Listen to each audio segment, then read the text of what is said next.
Yo, what's up, D-Gens? What's going on, guys? All right, having a little bit of pump action this evening, eh? That's what she said. All right. Let's have a look, see what's going on out there. Jasmy's still respecting this trend line right here, as we can see, putting in higher lows constantly. Sitting at 4 cents, 439. I'd like to see candles start to close above that level. But nonetheless, very, very nice. Sitting at 4 cents, 4. Let's go over to the weekly closing tomorrow. If we can close above 4 cents, 4 on the weekly time frame right here, above this purple line, we are looking juicy. We're looking juicy for further continuation, guys. Something big is brewing, in my opinion. Might not be next week, could be the week after, but within the next 2 weeks, I think we're set to see the next explosion to the upside. Bitcoin sitting at $101,968, just hovering a hair below 102,000. Very nice. We closed yet another 3 daily candles in a row above $101,000, guys. Very, very bullish, in my opinion. All right, so let's hop into the chat quick. There's not much there tonight. Oh, where is everybody? Guys, as always, please make sure that you're hitting the like and subscribe to the channel. It helps the channel grow. It's the holiday season. It costs you absolutely nothing to help the channel grow. So, yeah, help us out, man. Help us out. Be that guy, right? Joe TV, what's up, man? Good to see you, brother. Good to see you. Jetpack, what's up, man? Funky, these dips are killing my pockets. I see a sale and I buy. Hey, me too, brother. Me too. Beebs, what's up, brother? Good to see you, man. We got BitBoy burying our KASPA bags, man. State and Maine checking in. Nice. What's going on, brother? Horace in the house. Funky's in Tennessee, cold and wet. Beautiful day in Tampa Bay today. Nice, Beebs. Good to hear it, brother. Good to hear it. Dumb Money's in the house. I like them stairs on the Jasmy chart. Yes, it's looking juicy. It's looking juicy. Beebs, everybody Christmas shopping or at a holiday party? Yeah, actually, you know what? I hadn't really thought of that. You're absolutely right. Mohammed, what's up, buddy? Super excited for Jasmy. Hey, me too, brother. Me too, man. Rob, got the shakes that makes you quake. I got the fries that'll cross your eyes. Absolutely, man. Nicholas, what's up, big dog? Good to see you, man. Good to see you. Beebs, BitBoy was kicked off his own show. I guess that tells you everything you need to know about a guy when he gets kicked off his own show. Well played, Beebs. Well played, brother. Very nicely done. All right, what do we got, guys? While Bitcoin seems to be pumping, and Jasmy seems to always pump when Bitcoin does, if we look across the crypto bubbles, we've got blood in the streets. We've got opportunity to dollar cost average, to say the least. So there is some opportunity out there. Miria is looking like it needs to be purchased. That's what I'm thinking. Miria is just looking at me sideways like, buy me, bro. Buy me, dude. Right? Come at me, man. So I may have to do that. All right, let's get into some videos. Let's see what's going on around the space. There's a high probability of seeing a reflationary cycle next year as the B of A's, Savada Sambarama Ramadamba Dinglong. I don't know. Anyway, check it out. Peter Subramanian, head of U.S. equity and quantitative strategy at B of A Securities, joins us now. So I think what we've seen this week, and you heard Rick Savita, it's based on whether we've got inflation really back in the bottle. Do we have it under control? I don't think so.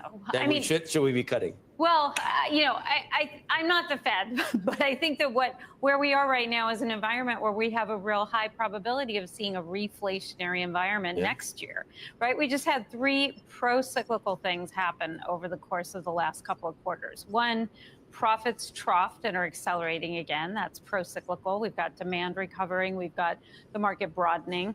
Two, the Fed is cutting interest rates into an accelerating growth environment, which is very unusual. Typically, the Fed is accommodative when things are slowing. And this time we've got profits growth actually picking up pretty demonstrably. And then on top of that, we have a red sweep, Trump 2.0. Sure, there's tariff risk and there's, other aspects of this that are uncertain, but we have an administration in place that is pro-business, anti-regulation, pro-cyclical. I mean, I think it's hard to argue that we're not going to see a little bit of a reflationary cycle next year. I would think the only reason that the Fed would be so dead set on lowering rates is that maybe there's something that they see in the underlying economy. Maybe. I mean, like what? I don't know what it is. I mean, maybe a little bit of fraying in It's a dual mandate. Yeah, right. I don't think that the slowing economy side of that, or the unemployment side of that, is as much of a risk right now as the inflation side. So I don't know why they do it. Why are they disagreeing with what I think? I mean, we are seeing a slowdown in some of the really hot measures. Well, I mean, if you look at like delinquencies, they're slowly rising from super low levels. The consumer looked ultra healthy and now they look slightly less healthy, but still great, right? So I think that a lot of these factors, when you look at them, just over the last couple of years, you can point to a number of macro indicators that are slowing, but they're slowing from really, really healthy, kind of aggressively healthy levels. So, again, when I look at the world, I think you got to be prepared for anything, especially a resurgence in inflation. My favorite part of the U.S. equity market, I have one trade for you, and it is the large cap value benchmark. Okay. It's very unsexy. Can I hide Nobody there? talks about it. What's that? Can I hide there? Is that? Well, it's not even to hide. I think this is going to be a great performer over the next, cycle. Because if you think about it, these were companies that were deprived of capital for the last 10 to 15 years. It's energy, big financials, regulated financial companies that weren't allowed to grow, energy companies that were forced to, pivot from production to cash return. So they're now really healthy. I'm a quant, so I look at all these numbers. What's surprising to me is if you look at just the earnings volatility of the value benchmark versus the growth benchmark, usually growth stocks are safer and you get safer, kind of more predictable earnings growth. Today, growth stocks are riskier and value stocks are safer. And I think it's because value did the opposite of growth. They shored up capital, they cleaned up their balance sheets. These companies were basically kind of schooled by investors to cut capacity and consolidate. And today we've got this super healthy, high quality, cyclical sector with three pro-cyclical things that just happened that, we mentioned earlier. I mean, I kind of feel like this is the perfect setup for large value to just really crush it. I had a flashback because you switched to this thesis. How long ago was it? About 6 months ago. Was it 6 months? And yeah. I remember how excited you were. I was really excited. And I mean, so far, so good, I have to say. So it's been working, except for the last month. It's been working, but there's more left. I think there's a lot more to go. I mean, if you look at value versus growth, we've had mostly outperformance from value stocks. It pays to buy cheap stocks.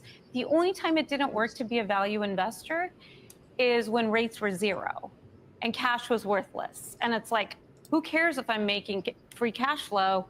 I can just buy anything with a zero hurdle rate, borrow money for free, do a lot of crazy things. That is an excellent point. Right? So we're not going back to zero rates. Unless we're going to zero again, I say this ends now. Yeah, the Fed's about to stop cutting rates. Exactly. Maybe it pulls it forward in terms of the thinking on it. If I were the Fed, and if I, it's still being like pilloried for staying at zero for too long, right? And for letting inflation out of the bag. And you look at the results of the election and what it did to the Biden administration, everything that they say was great that happened, but when you throw inflation in it, it like cancels almost everything out because, average wages are still down. If I knew how insidious it was to the average American, that would be front and center for me all the time. And where we are right now would not give me the confidence to cut. Yeah, I mean, I think that would be that's a job great one. point. That would be job one, not letting that come back with a vengeance. I mean, I think that there are enough maybe counterbalances to really kind of keep inflation at bay. You think it's equal risk? The dual mandate, I mean, you think? One could argue that we're still in that, kind of environment where there's tech, which is disinflationary. So there's AI, which is potentially going to push down wages in certain pockets of the market. So productivity cures are. I mean, that's the theory, right? I think there are parts of the economic spectrum that could really reflate quite quickly, especially because we've got this massive reshoring initiative and manufacturing is now happening here. Tax cuts. Tariffs. I mean, I don't know if deportation. I think tax cuts are actually disinflationary. You do? Yeah. Because when you look at what happened, the deficit widens or not? The deficit widens, but then theoretically there's better growth. And then also the last time we got a God, you're a supply sider. When did this happen? Hey, I don't know. I've been doing you vote for? long enough. We can't talk about who we voted for, Joe. Right. Come on. You like tax cuts. But look, I mean, last time we got tax cuts, companies basically passed that on to consumers through lower prices. So it's disinflationary. What do you guys think? Are we going to see reinflation next year, or is she wrong? All right, what else do we got going on here today? Let's get into an article. MicroStrategy joins NASDAQ's 100 as Bitcoin strategy gains momentum. MicroStrategy, Palantir Technologies, and Axon Enterprises are primed to join the NASDAQ 100 index. NASDAQ implemented these changes before the market opened on December 23rd during its annual reconstitution process. These companies will replace Alunia, Super Microcomputer, and Moderna and introduce shifts to the composition of the NASDAQ's tech-focused gauge. As of December 13th, MicroStrategy, a business intelligence firm, ranked 40th on the NASDAQ 100 with an estimated value of $102 billion. The company holds a massive amount of Bitcoin and is expected to bring financial and strategic value. MicroStrategy's inclusion in the NASDAQ 100 is expected to lead heavy inflows of capital from ETFs investing in this index. Bloomberg's ETF analyst Eric Balchinian, as I call him, forecasts that ETFs holding about USD 451 billion will funnel approximately 2.1 billion into the firm. This estimate does not include other potential sources, which are in turn other accounts, including separately managed active strategies. As a result, the actual aggregate could be higher. Looking at past performance from previous NASDAQ 100 stocks, see a rise in demand and price. According to analysts at Bernstein, MicroStrategy's share price might even go up to $600 due to this expected spike in investment. Increased capital will enhance MicroStrategy's recognition in traditional financial services and cryptocurrency markets, establishing it as a more competitive player. MicroStrategy's partnership in the NASDAQ 100 boosts its Bitcoin buying plan. The firm currently owns more than 423,650 Bitcoin, equivalent to about $42 billion. With more substantial stock price and capital inflows, MicroStrategy will have more fiscal freedom to achieve its objectives of acquiring $42 billion worth of Bitcoin in the next 3 years. This firm, led by Michael Saylor, has become one of the biggest in the Bitcoin market. It often acts as an agent for Bitcoin investments. The announcement boosted Bitcoin's price, settling the above $102,000, proving that the market has reacted positively to the news. The development highlights the increasing adoption of digital assets into regular financial systems. So, a couple of interesting questions here, guys, is now, if you're not following me on X, first of all, my X link is in the description, guys. I do X unique content. I put exclusive content made for X over on X, videos and stuff.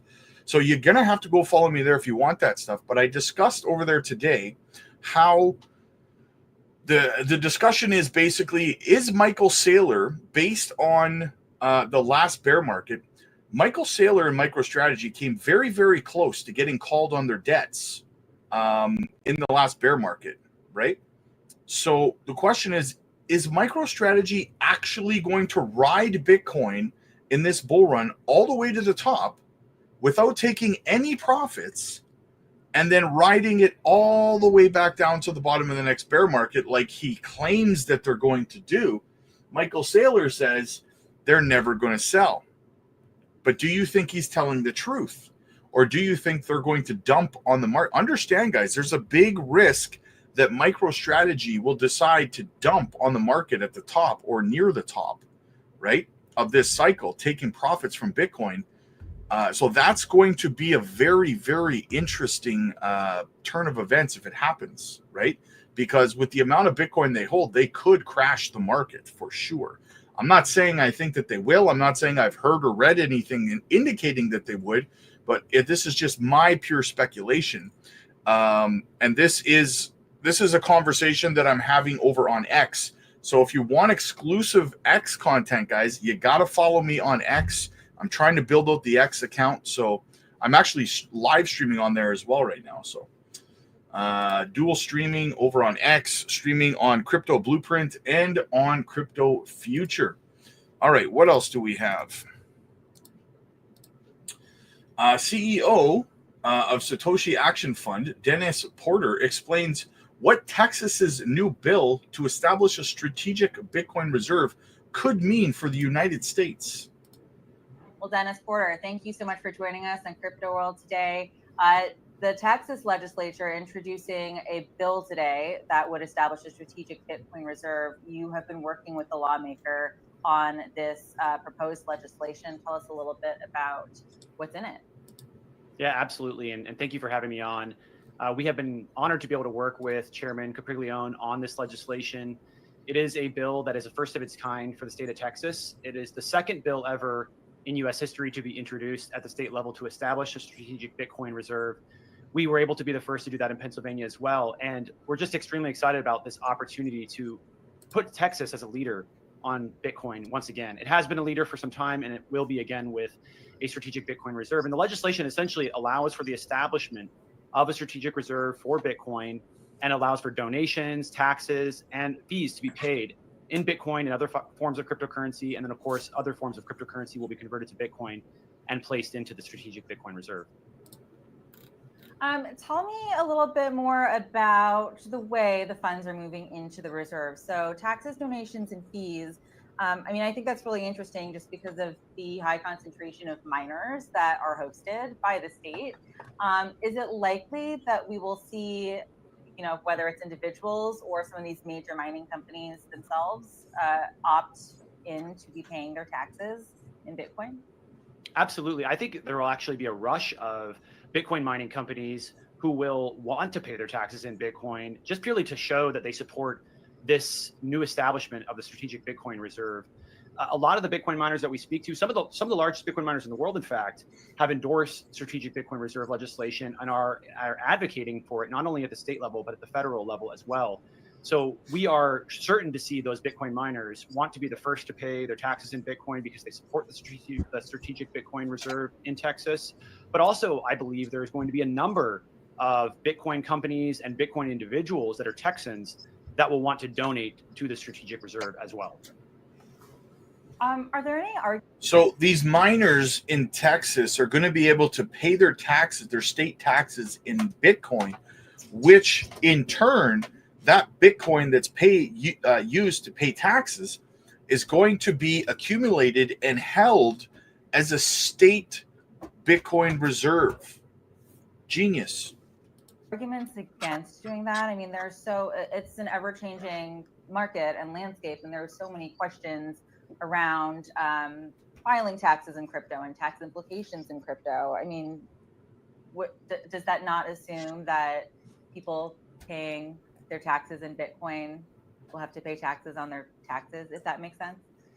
Yeah, certainly. That is a great question. I think what would happen most likely is that the taxes that are paid in Bitcoin by some of these companies are the Bitcoin that they just received. So they're not going to spend the Bitcoin that they've been holding for the last 4 or 5 years, which has significant capital gains implications. They'll likely just use the Bitcoin, which was just coming in, which hasn't had any appreciation, so that they can pay those taxes. And they may also use some of the Bitcoin that has gone down in value since they mined it to also capture those losses as well. Talk to me about Bitcoin buying strategies. So, you know, it's So if they pay their taxes in Bitcoin in a bear market, they can actually end up paying less taxes because of the capital gains tax, because they're selling at a loss or more of a loss than they would be in the peak of a bull run. Very interesting.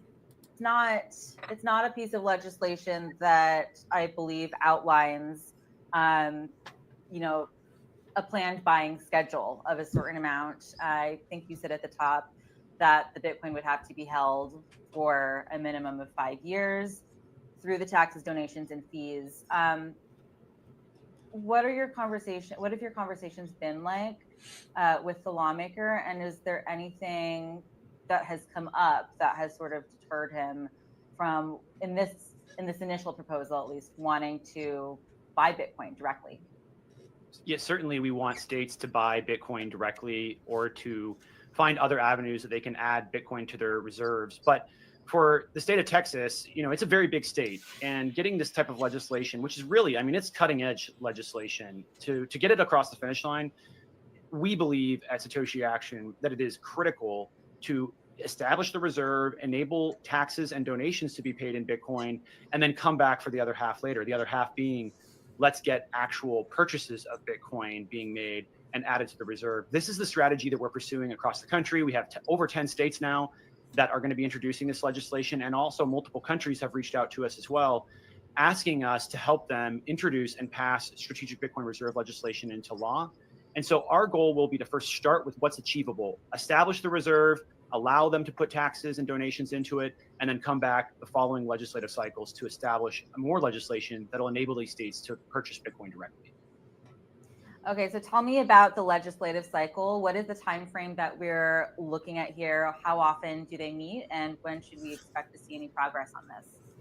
It's a great question. So every state's different. You have all 50 states with different legislative cycles. Some meet every year, some meet every other year, and most states it's a very short session. So in Texas, it's an extremely short session. They only meet every other year. So it's somewhat of a race the moment the legislative cycle begins. We have to move extremely quickly to get a committee hearing, which the chairman is going to be able to establish that pretty quickly. And then from there, once we get out of the hearing, we try to pass it in the House, and then of course switch sides to the Senate. But during that spaces, the chairman did say that there is a senator who is interested in running this bill on the Senate side. So we're feeling very confident about the chances of passing this in Texas. But there is also, just for the listeners to know, there is another state that recently passed similar legislation out of a task force. It's a task force ran by lawmakers. And that task force, whenever it passes legislation out of the task force in the off season, 100% of the bills that make it through that task force get passed into law. And nice. Our model policy at Satoshi Action just recently was passed out of that task force. So we give it a near 100% chance of passing into law. And then obviously 100% chance. The idea of a strategic Bitcoin reserve, it just has become a more exciting and popular theme since the election. It was one of Donald Trump's biggest, pro-crypto promises to the industry on his campaign. How does this compare to that? Obviously, at the state level versus the federal level, the money management is different. But what, if any, implications are there at the federal level if we see Texas, successfully launch this and serve as a little testing ground, I guess, for the U.S.? It's a great question. Again, the state level, in our opinion, is the best place to create political momentum for Bitcoin. We use the states as a laboratory of democracy. Recently, in a Twitter Spaces that I was on with Senator Lummis, we had a one-on-one conversation last week about the importance of the states. She said the states are the incubators for good ideas. I 100% agree with Senator Lummis. And of course, we fully endorse her legislation at the federal level, and we will be working with her to help get it across the finish line. But in our opinion, at Satoshi Action, the very best thing that we can be doing is passing this legislation at the state level, providing political momentum for federal legislation. A lot of different industries, a lot of different movements have used the states in the past. Everything from a women's right to vote to the civil rights movement to the cannabis industry, which we see happening right in front of us right now. Despite it being a federal ban on cannabis in this country, 75% of the states have passed pro-cannabis laws. We think we can accomplish the exact same strategy with Bitcoin, and we're doing it at Satoshi Action. We're going to see this across every red state, guys. In my opinion, every red state. Very bullish stuff. Could Bitcoin skyrocket to $850,000? Thailand's ex-prime minister thinks so. Thailand is emerging as a focal point for potential economic transformations related to Bitcoin, catalysts by comments from the former prime minister, Thaksin Shinawatra. I'll just call him Thaksin. Known for his forward-thinking economic policies, he has recently projected an optimistic future for Bitcoin, suggesting it could soar to $850,000. These remarks were decimated. I'm tongue-tied, guys. I have a bad migraine right now. So, by Chinese cryptocurrency journalist Colin Wu, highlighting the broader sentiment about Bitcoin's potential amidst global financial shifts. His bullish stance comes at a time when global cryptocurrency policies are undergoing significant reviews, especially following recent U.S. presidential elections, which could herald a shift in U.S. approach to cryptocurrency. Some Thai politicians are speculating that the U.S. might leverage Bitcoin to manage national debt, a strategy that, if implemented, could have widespread implications for global crypto dynamics. Further stirring of the economic strategy pot, Thailand is reportedly considering an innovative approach to its monetary policy involving stablecoins. The Thai government is exploring the feasibility of injecting liquidity into the economy without increasing the fiat money supply by issuing stablecoins backed by government bonds. Such a move, according to him, could spur substantial economic growth, marrying technology and fiscal policy in ways previously uncharted by traditional economic models. In related news, MicroStrategy, a business intelligence giant led by Michael Saylor, has been officially included in the NASDAQ 100. This inclusion not only underscores the company's substantial growth, but also its strategic bet on Bitcoin, which has significantly bolstered its market capitalization. Since 2020, MicroStrategy has adopted an aggressive Bitcoin acquisition strategy, issuing senior convertible bonds to finance these purchases.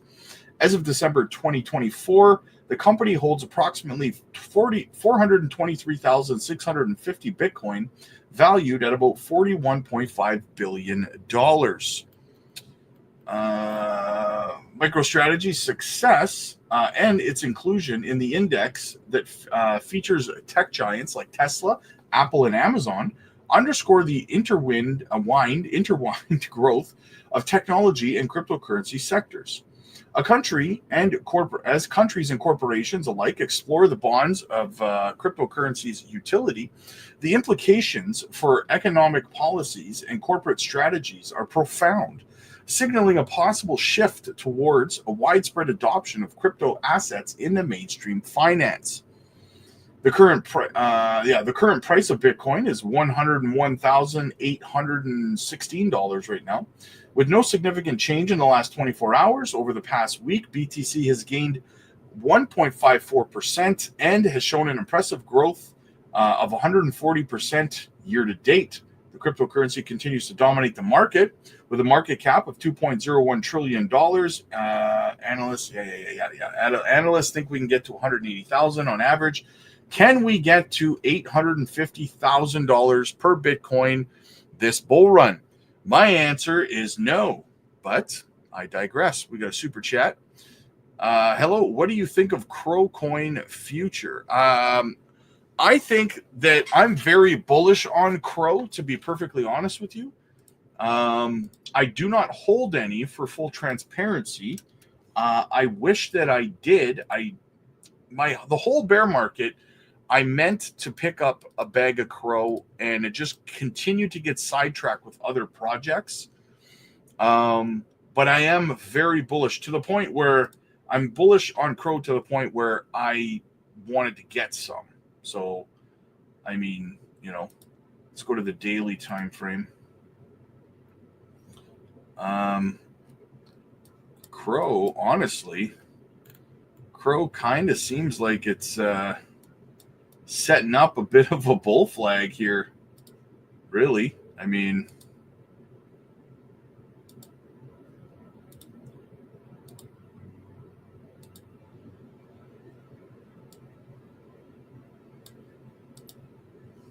a little bit of a symmetrical triangle / bull flag happening here for Crow. I think a breakout is coming on this pretty soon, to be honest with you. Probably get a break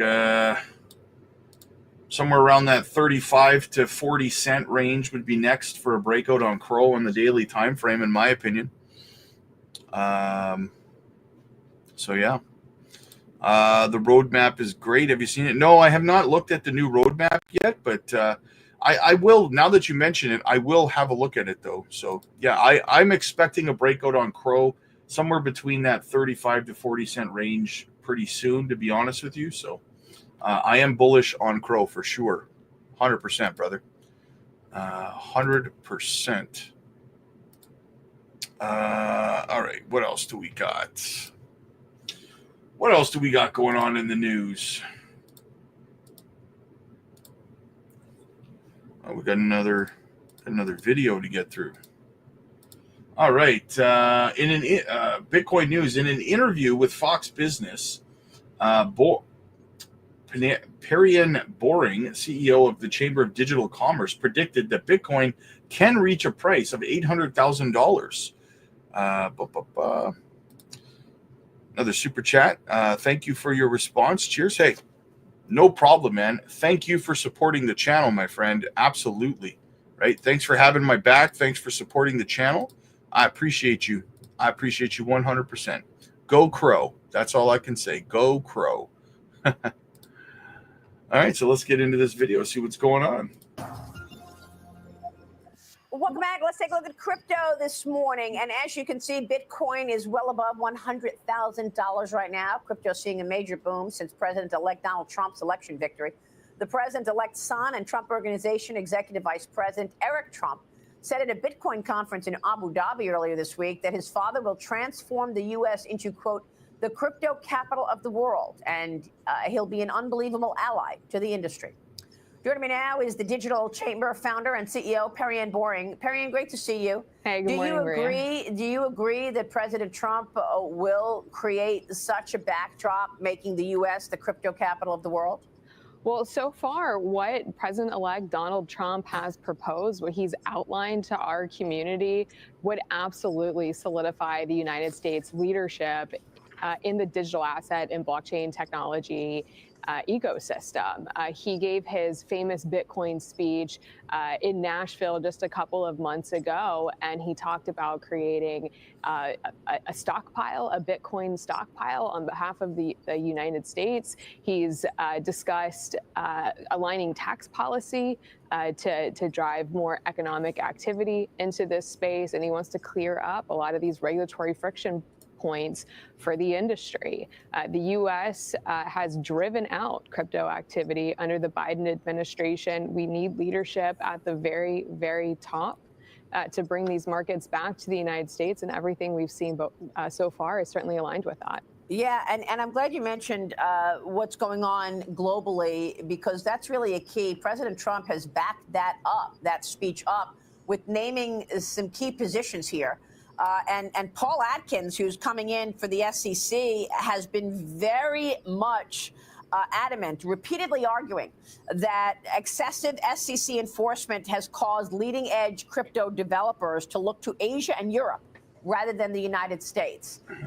Trump also brought in former Republican commissioner for the CFTC and current head of a venture capital fund, Brian Quintenz, reportedly emerging as a top contender to lead the CFTC under President Trump. He also, as I mentioned, nominated Paul Atkins to succeed Gary Gensler as the next chairman of the SEC.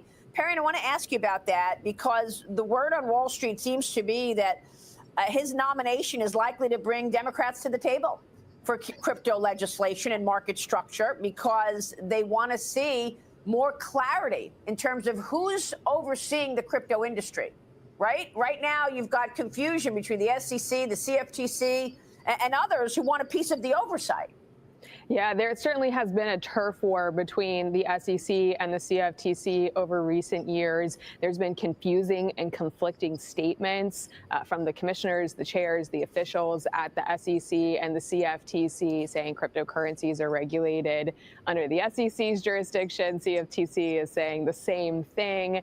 So this creates a lot of risk for businesses who want to be compliant, who want to follow the law, who want to do the right thing. If you don't know who your regulator is, how do you do that? And Right. This is a huge part of what's driven the industry out of the United States. I've worked very closely with both Quintenz and Paul Atkins over a number of years. Paul Atkins is actually one of our advisory board members at the Digital Chamber. He is absolutely committed to bringing that regulatory clarity. Brian Quintenz is a former CFTC commissioner. He's got technical expertise. He has industry expertise. That checks a lot of boxes in terms of who's going to lead the agency. Quintenz famously called for a self-regulatory agency back in 2018 for the digital asset market. So he's not new to this space. He's shown great expertise. I think he'd be a great champion, and Paul Atkins certainly as well.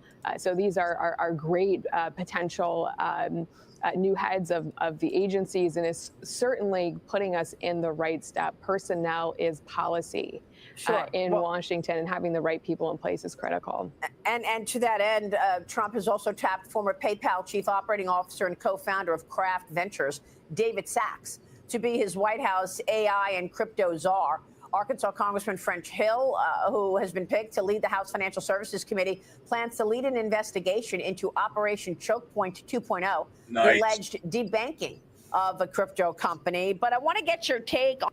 Do you think Elizabeth Warren is going to get caught and Gary Gensler getting tied up in this investigation into Operation Choke Point 2.0? Very interesting, because you know that Hill is going to be, Chair Hill is going to be coming after whoever is involved in that. And you know Trump is too. On what this could mean for the oversight of crypto, Perrianne, because there is some expectation on Wall Street that Doge comes in and starts cleaning house here as well. You just talked about the confusion between the Securities and Exchange Commission and the CFTC, the Commodities Futures Trading Commission, and who's really in charge in terms of oversight. Would you, as a participant in this industry, support a merger of the SEC and the CFTC, which is what one of the analysts I spoke with recently is talking about? He's watching to see if Paul Atkins gets behind that idea to merge the CFTC into the SEC. He says Congress has rejected that idea previously, but Trump's Doge Commission could view it as a cost savings, Perrianne. Well, if we're looking at it through the Department of Government Efficiency, we are one of the only countries in the world that has a separate securities and derivatives or futures regulator. So there's certainly an efficiency argument to make to bring the two agencies together. And given that there's been so much conflict between the two and a turf war between the two, I could certainly see why this would be appealing to industry. This is something that has been talked about at the highest level levels of the incoming administration. It likely would take congressional support to get this done. This is not a conversation that Congress is currently having, so that certainly will be a challenge. But I love how Elon Musk and Vivek are looking to bring forward proposals to shake things up in DC. I think this is what is needed. That's the point of Doge, and I think this should be on the table. Yeah, but real quick before you go, Perry, and we've been talking a lot about oversight. I want to ask you just about prices in general. We had David Towell on the other day, and he said he believes Bitcoin is going to $250,000 by the end of next year. And you say? Maybe he's not bullish enough. The stock to flow model says it's going to be at over 800,000 by the end of next year if Donald Trump is successful in putting forth a 800,000. Do you have any idea what that would do to altcoins? Holy crap. All right, what else do we have going on? Binance founder CZ says the UAE already has a Bitcoin reserve. Game theories playing out. Very interesting. What else do we got? Trump confirms Bitcoin reserve plans, $15 trillion price boom predicted. Donald Trump has finally embraced Bitcoin and crypto this year as a leak reveals Russia could be about to start a Bitcoin Cold War. The Bitcoin price has skyrocketed past $100,000 per Bitcoin on the back of Trump's November election. You'll love to see it, guys.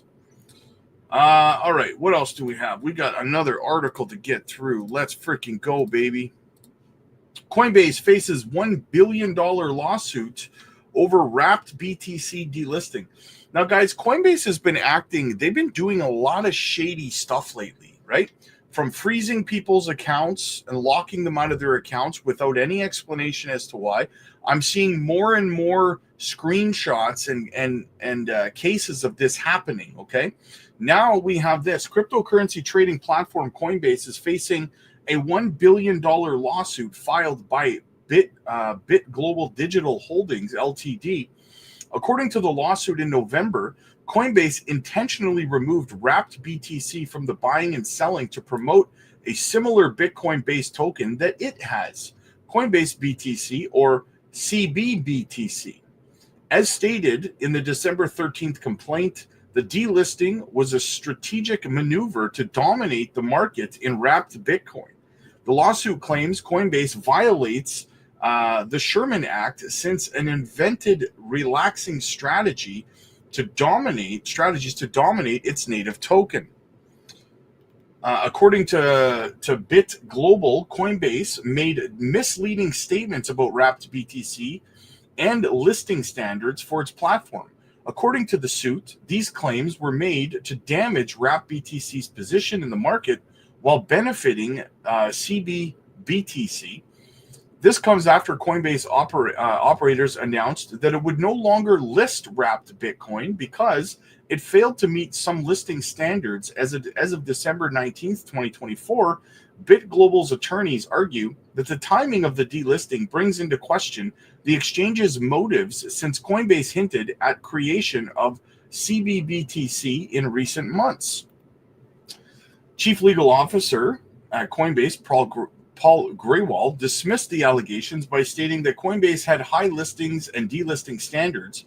Grewal pointed out that the exchange reviews the assets in its possession from time to time to determine their fitness for the market.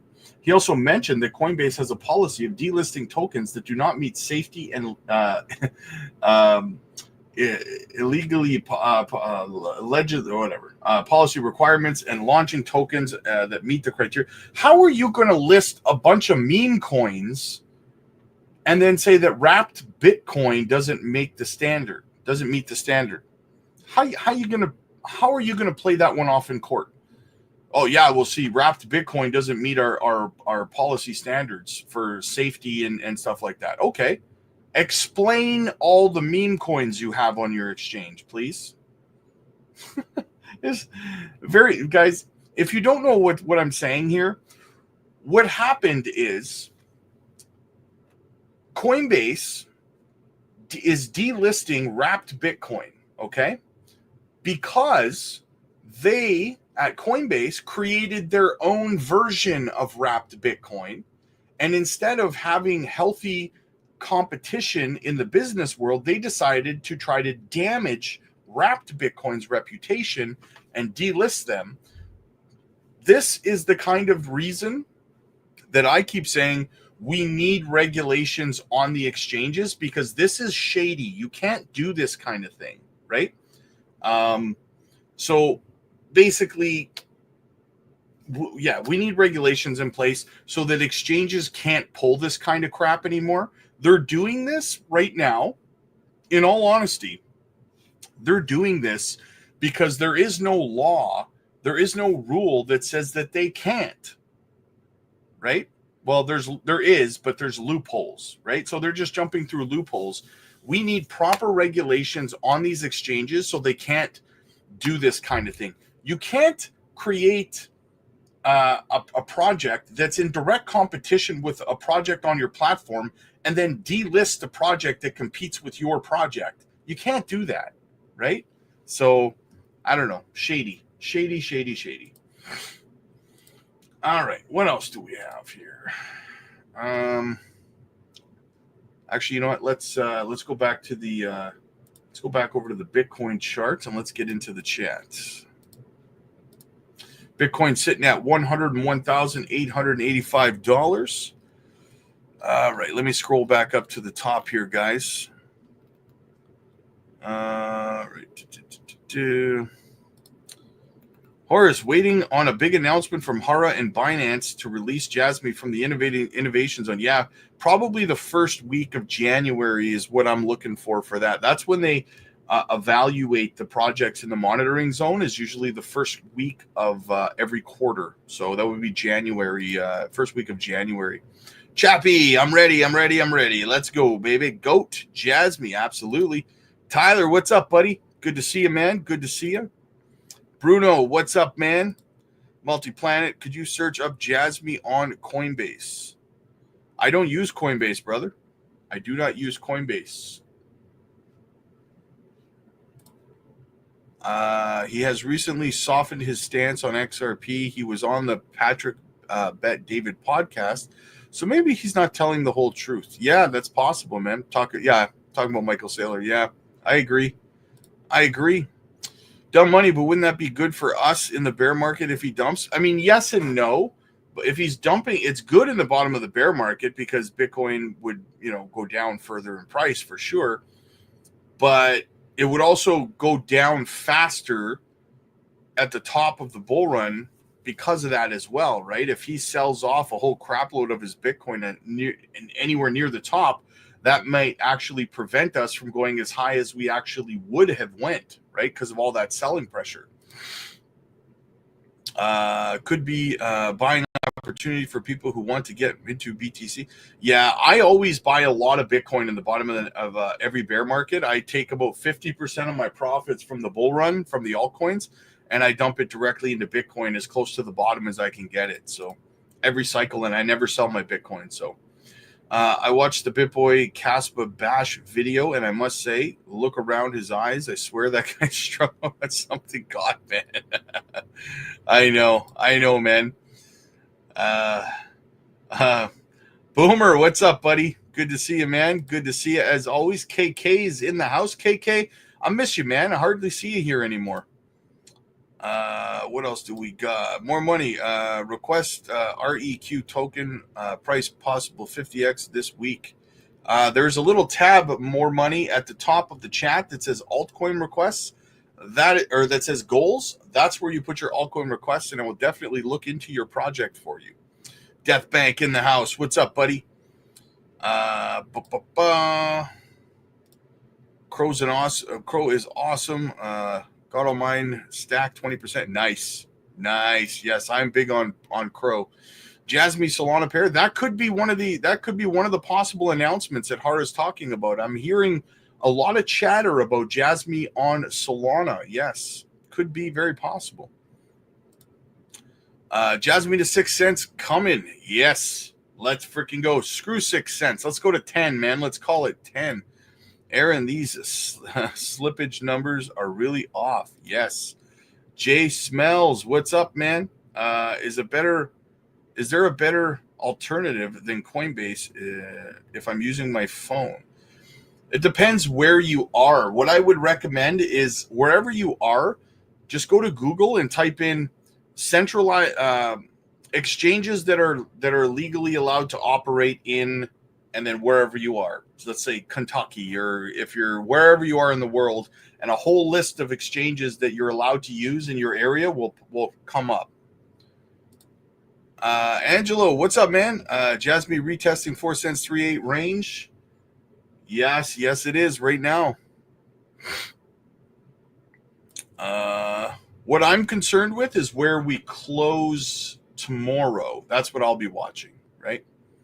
Dumb money, but we're not selling BTC. No, we are not. KK, I always watch, but don't comment. Well, it's nice that you're commenting again.